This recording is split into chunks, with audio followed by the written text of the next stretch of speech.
What's going on, guys? Welcome back to another video. Today we're explaining why I decided to build a 1.5 JZ.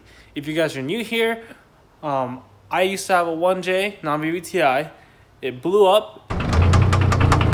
She's fucking knocking, boys. And instead of rebuilding another 1J, I decided to do a 1.5J. 3-liter bottom end and a bottom end, so it's high comp 3 liters compared to your normal 1JZ bottom end 2.5, yada yada yada.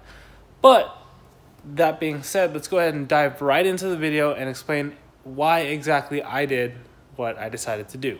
For those of you guys who are new, let me catch you up a little bit. It's a non-VVTi 1JZ head, and it's a 2JZ non-VVTi GE block. So that pretty much means I have the GTE internals, but with higher compression pistons. Over to the left, we have our Borg Warner 257 turbo, little baby boy. And we also have a pretty large, I believe it's an 88 millimeter hot side. I'm not 100% sure, but I know it's somewhere in the 80s. Going down here to the manifold, it's just a Rev 9 turbo manifold for the 1JZ. And on the injector side, or the intake side, we have a radium fuel rail with ID 1050X injectors. And over here, controlling our fuel pressure, we have Aeromotive fuel pressure. Then we have a K&N air filter going into the turbo. And then we have custom intercooler piping. I pretty much made the whole piping setup how it ran. But I had DefWorks welded up because your boy's welding skills not on par. So that's why we got a welder just for us. Over here, we have our expansion tank. And no, it's not an overflow. It's an expansion tank. What that means is it doesn't take your fluid from the top of the radiator cap when it bursts open and shove it into there. It's literally an expansion of the cooling system. So how I have mine set up is there's a little port down there, if you see, off the water pump, and that feeds water to the tank, and there's a return that drops down and goes into the top of the radiator. So what that does is it brings my cooling system to have a high point that I can now fill from and bleed from. So obviously the radiator cap and the top of the motor right there, that's way lower. So if I fill and try to bleed from that, it's never going to bleed out correctly. I'm always going to have air stuck up there. So that becomes our high point. We literally crack this open, and that becomes our high point, and we can literally just fill it from here and let it run, and it bleeds itself out because, like I said, it's literally the highest point. And other than that, we have a few little goodies attached to it. We have our radium press and fittings for the valve covers that lead over to our catch can right over here. It's just a generic Amazon catch can, as you guys already know. And that's about it. It's a simple setup, nothing crazy going on, and it does the job and it works phenomenal. But like I said, the point of this video was the reason why I did it. So let's go ahead and have a seat and explain to you exactly why.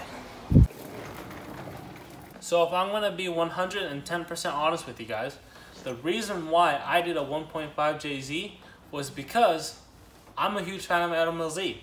And when I saw this 1.5J in the E36, I knew I had to give that a shot and do it. So here we are with the 1.5J. In all seriousness, after ASB, when the 1J blew up, we were tossing around ideas of what we can do. We can find a 1J block and just slap it back on, call it a day. Probably would have had this finished within a few months, or like less than a few months.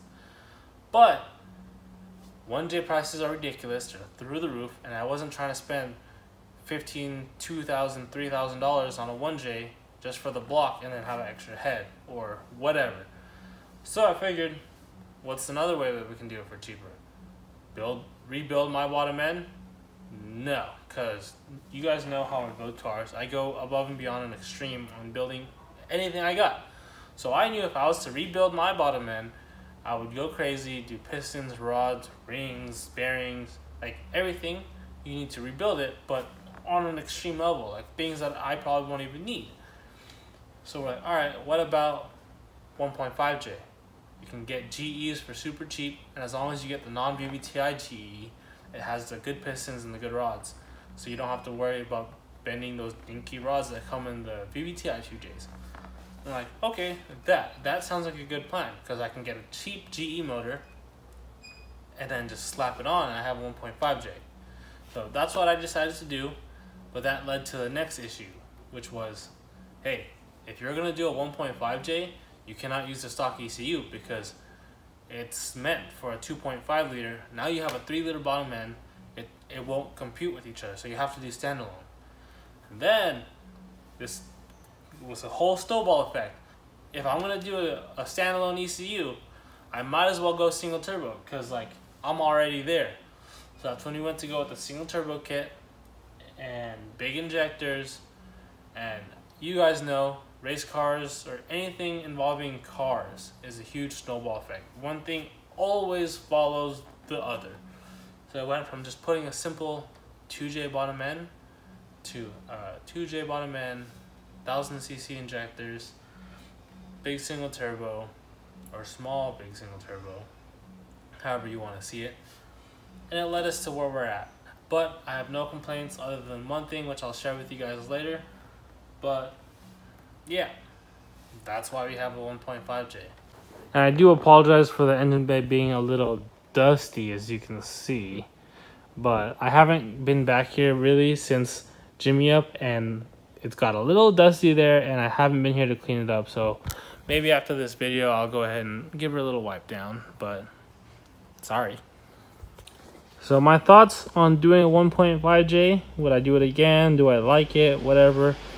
I would totally do it again, but if I was to do it again, I would probably port the head, because it is a 3 liter bottom end and the head's built around 2.5 liter.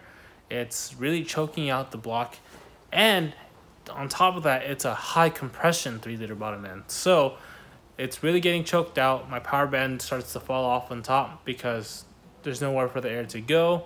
So if I was to do a 1.5J again, the only difference I'd probably do is port and polish the head. That way we can get a little bit more airflow going through that head.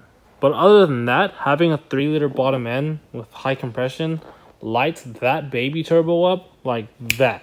If you guys saw the Jimmy Up video, I believe I make my peak torque at like 35,000 RPM or 3,500 RPM. No clutch kicks needed, nothing. You literally just floor it and the wheels light up. It's no effort, it's effortless. It's like driving a V8 car. You just stomp on it and it just lights up the wheels. And if you guys want to know how much this costs to do, I'll do another video on that. I'm kind of debating whether I want to do a video of how much the whole car costs to build, or a separate video of how much the chassis costs and how much the engine costs. But I don't know. Let me know in the comments down below what you guys want to see. You want me to do just an overall build breakdown of how much it costs and what's on the car, or you want it to be separate?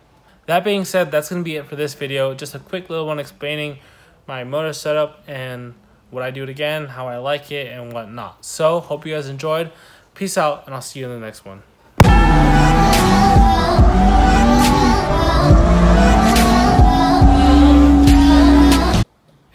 Ooh, what is this?